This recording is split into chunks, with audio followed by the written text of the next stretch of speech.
I would say our country should be more fearful of white men across our country, because they are actually causing most of the deaths within this country. We should be profiling, monitoring, and creating policies to fight the radicalization of white men. Lady, why don't you just get out the Democratic Party? Honestly, start your own movement. All right, let's do the simple math. Probably 69%, I don't know, we could call Jim Gerstein or Jeff Garrett.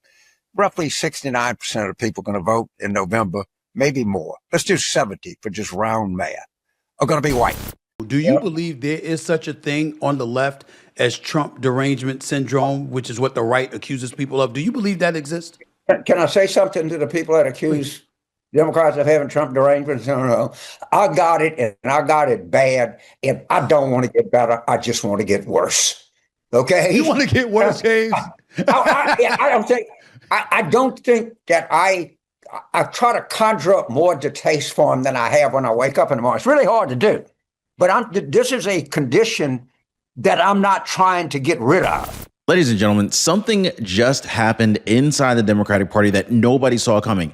One of the most powerful Democrat insiders in America, legendary strategist James Carville, just turned on Ilhan Omar and essentially told her it might be time to leave the party. Yes, you heard that right, guys. A longtime Democrat operative, the same man who spent decades attacking Donald Trump, is now warning that Ilhan Omar's rhetoric could be wrecking the Democrats from the inside out. And all of a sudden, this isn't just one comment. This is turning into a full-blown political firestorm because Republicans like Nancy Mace are raising questions inside the United States Congress. Investigators tied to James Comer and the House Oversight Committee are suddenly back in the spotlight. And Democrats, they're now arguing publicly about whether Ilhan Omar is helping or hurting their future. Now, if you add in the controversy surrounding Jasmine Crockett, speculation around Kamala Harris, and even Gavin Newsom, and folks, what we're watching may be the beginning of a very serious political fracture. Now, think about this. When the Democrats start warning about their own members, you already know something big is happening. Now, we're going to go ahead and walk through exactly what triggered this backlash, why it's spreading, and more importantly, what this could mean for the party going forward. But before we jump in, if you enjoy breakdowns like this that cut through the noise and explain what's really happening in politics, make sure to subscribe to the channel. Really appreciate you guys. And if by the end of the video, you enjoy this video and you say, hey, wow, that escalated fast, well, then go ahead and drop a like for the video on the way out. All right, so here's where everything begins. Congresswoman Ilhan Omar, who represents the area around Minneapolis, she made a statement that quickly spread all over social media. She suggested that the United States should be actually more fearful of white men than other groups because, according to Ilhan Omar's claim, they were responsible for deaths or for most of the deaths in the country. And she didn't stop there. She went on to say that society should consider profiling, monitoring, and even creating policies specifically aimed at the radicalization of white men. I would say our country should be more fearful of white men across our country, because they are actually causing most of the deaths within this country. We should be profiling, monitoring, and creating policies to fight the radicalization of white men. Now, folks, you can imagine what happened next, right? Within hours, this clip was everywhere. Twitter, YouTube, TikTok, cable news. People on the right were furious. But what really made this moment different was that the backlash didn't only come from conservatives. Suddenly, people inside the Democratic Party started reacting too. And this is when things went from controversial to explosive, because the next voice that spoke up wasn't some random political commentator. No, this was the most powerful Democrat insider in America. Enter legendary Democrat strategist James Carville. Now, if you know politics, you know Carville. This is a guy who has spent decades defending Democrats and attacking Republicans, especially Donald Trump. So when somebody like Carville suddenly turns on his own party, people pay attention to that. And this is exactly what just happened. So James Carville, he looked at Ilhan Omar's comments and essentially basically said, hold on a second, this is political suicide. So then he argued that attacking white men as a group wasn't just controversial, it was strategically disastrous. Why? Because elections are about math. And James Carville knows that math better than almost anyone inside the Democrat Party in politics. He warned that kind of rhetoric like this could damage the party's chances in future elections. In fact, he even went further than that. He suggested that if Ilhan Omar wants to keep making statements like that, maybe she should consider leaving the Democratic Party entirely. Lady, why don't you just get out the Democratic Party? Honestly, start your own movement. All right, let's do the simple math. And probably 69%, I don't know, we could call Jim Gerstein or Jeff Garrett. Roughly 69% of the people going to vote in November, maybe more. Let's do 70 for just round math, are going to be white. Of that, 48%, maybe a little more, are going to be male. So that's roughly, let's just call it 33 and a third percent of the entire election. Well, let's just run against them because that's so goddamn smart. All right. So now we're going to have a campaign by the progressive left against white men who vote about a third of everybody that votes in an election.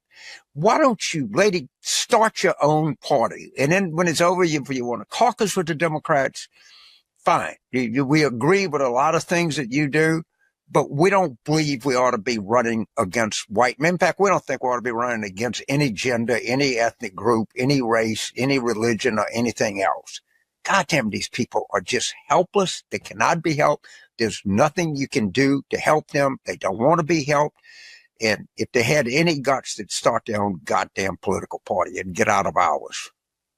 I'm sorry. Now, think about how big that moment is. A top Democrat strategist telling a sitting Democrat member of Congress to get out of the party. That's not criticism. This is a political earthquake. And folks, this is where the situation gets even more interesting, because James Carville, he didn't just criticize Ilhan Omar. He actually explained why Democrats are suddenly getting nervous. And once you hear the numbers that he's talking about right now, you're going to understand exactly why that panic inside the party may be growing and escalating. So here's the part where James Carville was trying to make. Politics is not just about ideology. It's about the votes. And when you start attacking large voting groups, this is when strategists start sweating.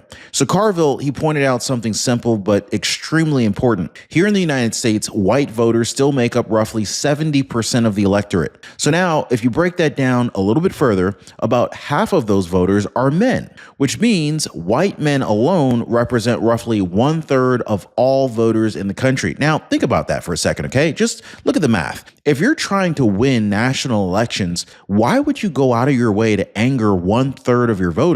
Now, James Carville basically said that from a campaign strategy standpoint, this makes absolutely no sense. And remember, this is coming from someone who has spent his entire career helping the Democratic Party win elections. So when he says rhetoric like this could damage the party, that's not a talking point. This is a warning. This is a warning shot. And this is exactly why some Democrats are now quietly worrying that figures like Ilhan Omar could actually cost them future elections. Because politics is not just about firing up your base. You also have to win over people who may not already agree with you. And folks, if you got a friend who keeps saying the Democratic Party has no internal fights going on right now, yeah, go ahead and send them this video, because what's happening behind the scenes right now is absolutely wild. But believe it or not, the controversy did not stop there, because critics quickly pointed out something else about Ilhan Omar that made the backlash even louder, believe it or not. So now this is where things took another unexpected turn. Critics began pointing out a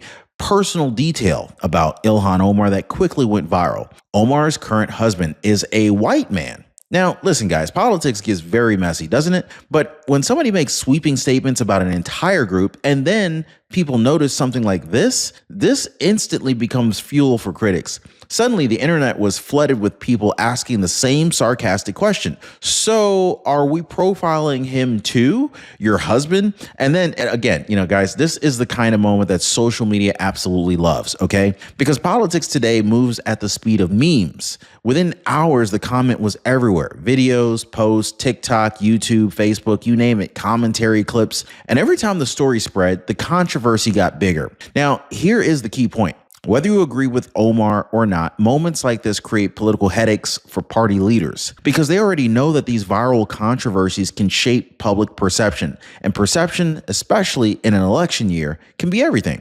But here's where the story gets even more interesting because Democrats are not just worried about one controversy, they've seen something like this before. And the example that they keep bringing up involves another Democrat who recently found himself at the center of a political backlash. Her name? Jasmine Crockett. And what happened in her case is exactly what some Democrats are now afraid could happen again. Now, before we get into the next part of the story, let me go ahead and tell you something that happened to one of our viewers that honestly stuck with me. So a man showed up for a routine appointment with his doctor. Nothing unusual, but when he checked in at the front desk, they told him right there in the waiting room that his doctor no longer accepted his Medicare plan.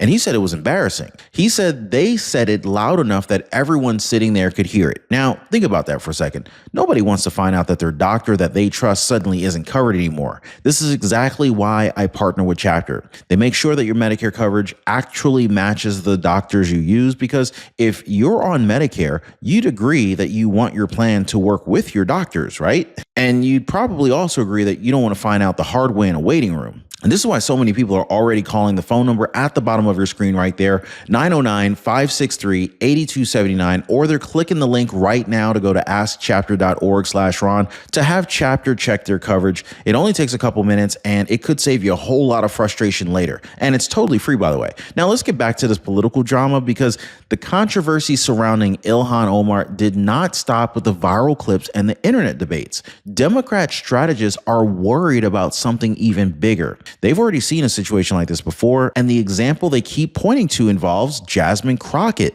So now here's why Jasmine Crockett keeps entering the conversation. In politics, once a controversy goes viral, voters remember it. And Jasmine Crockett had a moment like this. Some of her past rhetoric sparked major backlash online, particularly comments that critics interpreted as racially divisive. And so once those clips started circulating, they spread the same way that Ilhan Omar's comments did, fast, emotional, and everywhere. So now here's where things get interesting. Democrat strategists like James Carville, they look at moments like that and they start asking a very simple question. How does this play with voters outside of our base? Because elections aren't decided on Twitter. They're decided in suburbs, towns, swing districts across the United States. So when voters feel like politicians are attacking them instead of representing them, they start looking elsewhere. This is why the Crockett situation became a warning sign for the Democratic Party. It basically showed how quickly rhetoric can turn into political backlash, and it raised a bigger fear. What if the party starts alienating the very voters it needs to win? Nowhere is that fear bigger right now than in one particular state. Let's talk about Texas, shall we? Just for a second, okay? Because Texas has become one of the most important political battlegrounds in America. And one of the fastest growing voter blocks in that state is Hispanic voters. For decades, Democrats assumed that they had overwhelming support from that community. But recently, that assumption has started to crack. Across Texas, more and more Hispanic voters have begun pushing back against rhetoric they feel divides Americans by race or identity. So, some voters have openly criticized politicians who use language that suggests entire groups of Americans are the problem. Oh no.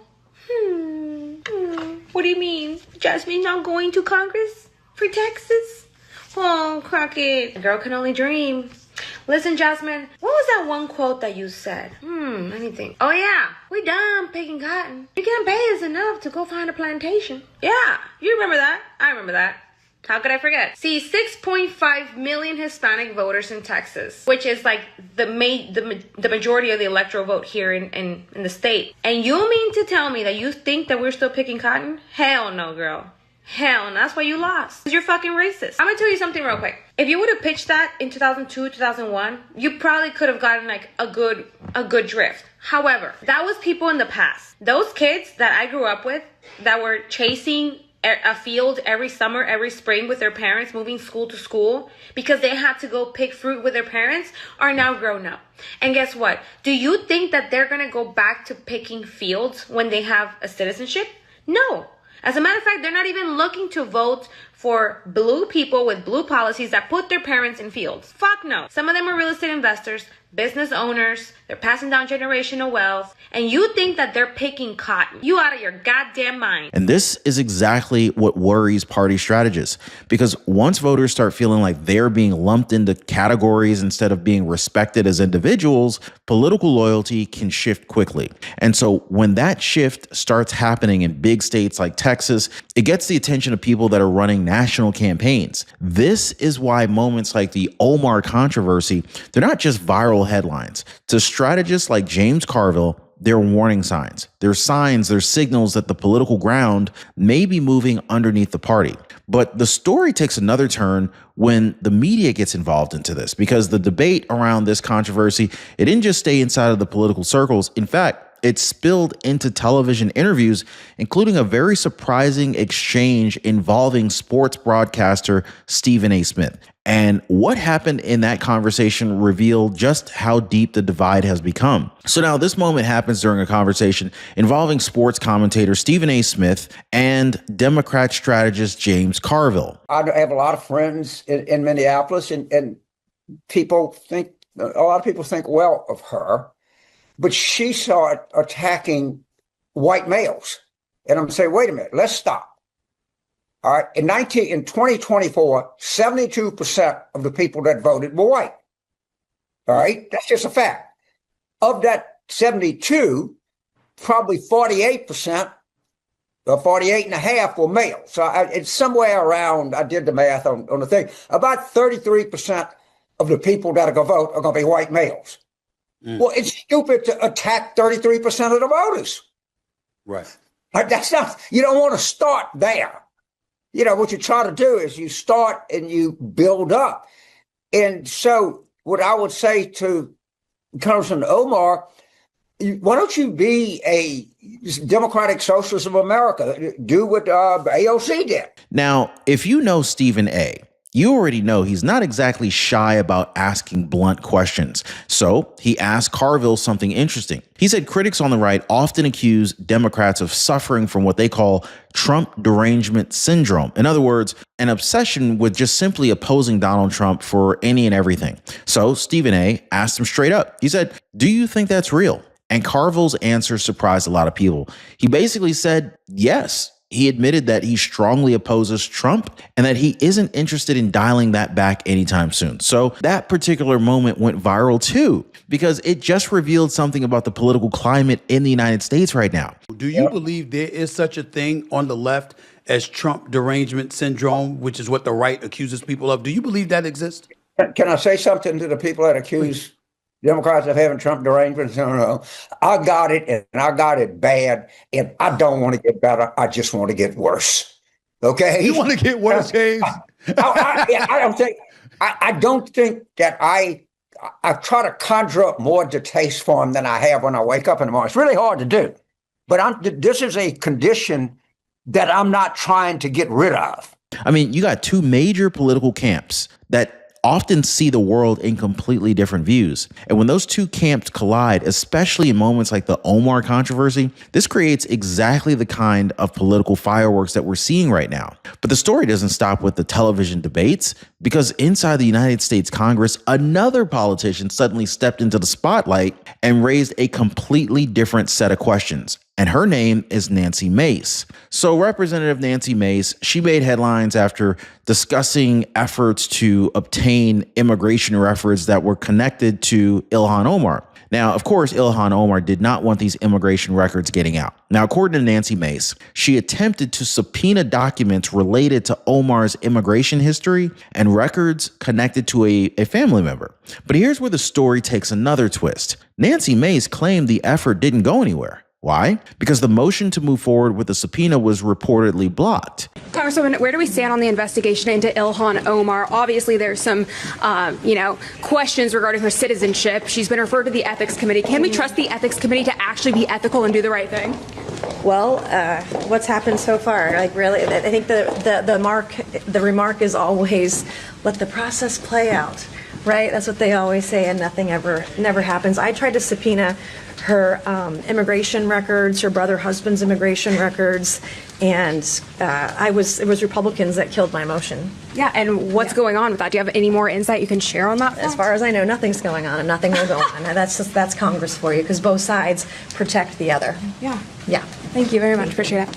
Now, anytime we hear the words blocked investigation in Washington, people start asking questions. Supporters of Omar say the issue has already been examined and the accusations are political attacks. Now, critics argue that the public deserves transparency. And once again, the debate quickly spreads online because in modern politics, controversies rarely stay quiet for long. But this is where the situation gets even more complicated, because the next stage of the story involves congressional committees, investigations, and even these accusations that Washington insiders on both sides may be protecting each other. And when this kind of narrative starts circulating, it feeds a bigger frustration among voters. So after all the controversy surrounding Ilhan Omar, the discussion eventually reached one of the most powerful oversight bodies in Congress, the House Ethics Committee. Now, the Ethics Committee is supposed to investigate allegations involving members of Congress. Now, in theory, it exists to ensure lawmakers follow the rules. But here's the problem. Many Americans have grown very skeptical about whether those investigations actually lead anywhere. Does anybody feel a little bit skeptical about that? Does anybody feel like some people should already be in jail and we should be done investigating? You know what I'm saying? Because historically, Congress has a reputation for being, let's just say, very good at investigating itself slowly, very slowly. Sometimes so slowly that people forget the investigation was still happening in the first place. And this is exactly the concern critics raised in this case. They asked, will the Ethics Committee truly examine the accusations surrounding Omar? Or will this become another situation where the investigation quietly fades away? Now, this question has become a major part of the political conversation, and it leads directly into another controversial claim, this time about what happened when someone actually tried to force the issue. So here's where things get really interesting. According to Nancy Mace, she attempted to push forward with a subpoena effort tied to the controversy surrounding Ilhan Omar. But she says something unexpected happened. The motion didn't fail because of Democrats. Mace claimed it actually was blocked by members of the Republican Party. Now think about how surprising that news is. A Republican congresswoman saying Republicans stopped the investigation. That statement immediately fueled another narrative that has been increasingly popular in political circles. This idea of what some critics call the uni party. In other words, the belief that some powerful politicians from both parties sometimes protect each other behind the scenes. Now, whether someone believes that theory or not, comments like Nancy Mace's definitely adds gasoline to the fire, because voters who already distrust Washington, they hear something like that and they think to themselves, wait a second, are the politicians protecting each other again? And when that question starts spreading, the whole pressure only grows. But the story, it doesn't stop there, because another investigation, this one involving financial records, has also been mentioned in connection with Omar. And it brings another powerful figure in Congress into the spotlight. So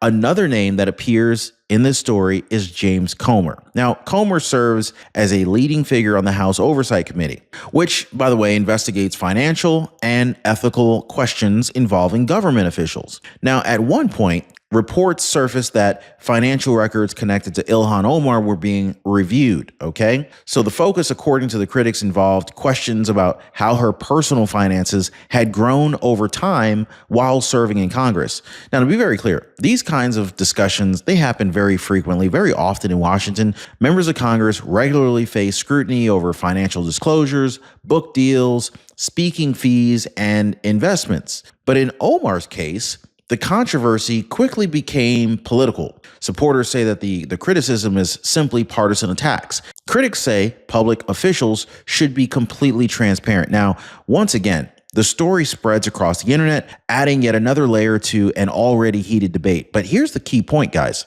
All of these controversies, comments, investigations, internal party criticism, they're all happening at the same time. And that creates a much bigger question. What does this mean for the political future of the Democrats? Because while all of this drama is unfolding, the Democratic Party is already looking ahead to the next major elections. Right now, some early political conversations are focusing